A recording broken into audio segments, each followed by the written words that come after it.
দাউ দাউ করে জ্বলছে ইয়েমেনের হুদাইদা শহরের সিমেন্ট কারখানা। আগুনের লেলিহান শিখা আর কালো ধোঁয়ায় ছুঁয়ে যায় রাতের আকাশ। আগুন নেভাতে ব্যস্ত দমকল কর্মীরা।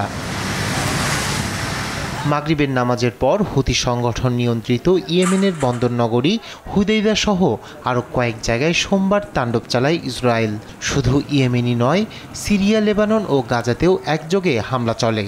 ইসরায়েলের এমন নজিরবিহীন বিমান হামলায় পুরো অঞ্চলটিতে মুহূর্তেই ছড়িয়ে পড়ে আতঙ্ক। এটা ছিল সন্ধ্যার নামাজের সময় এবং আমরা যখন নামাজ পড়ছিলাম তখন বিমানগুলো উড়ে এসে কারখানার উপর আঘাত হানে।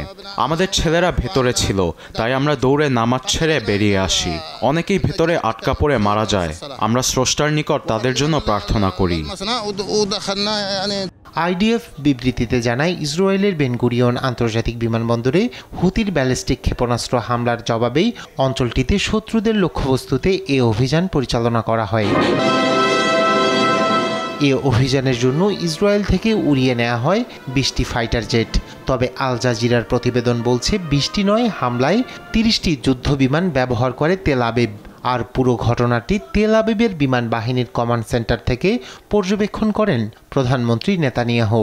আন্তর্জাতিক গণমাধ্যমগুলো এসেছে ইসরায়েলের আগ্রাসনে ব্যাপক ক্ষয়ক্ষতি ও প্রাণহানির চিত্র। এদিকে লেবাননের পূর্বাঞ্চলীয় বেকা উপত্যকা সংলগ্ন জান্তা শহরের উপকণ্ঠ সারা পর্বত ছাড়াও দেশটির বেশ কিছু জায়গায় হামলা চালায় আইডিএফ।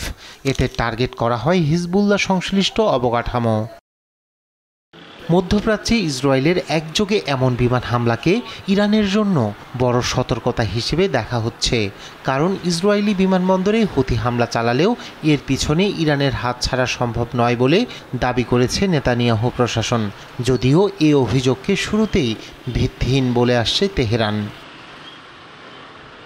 এ অভিযান সম্পর্কে ওভাল অফিসে সাংবাদিকদের প্রশ্নের মুখে পড়লেও বিষয়টি এড়িয়ে যান মার্কিন প্রেসিডেন্ট ডোনাল্ড ট্রাম্প। রায়হান কবির শুভ্র, নিউজ ডেস্ক, দেশ টিভি।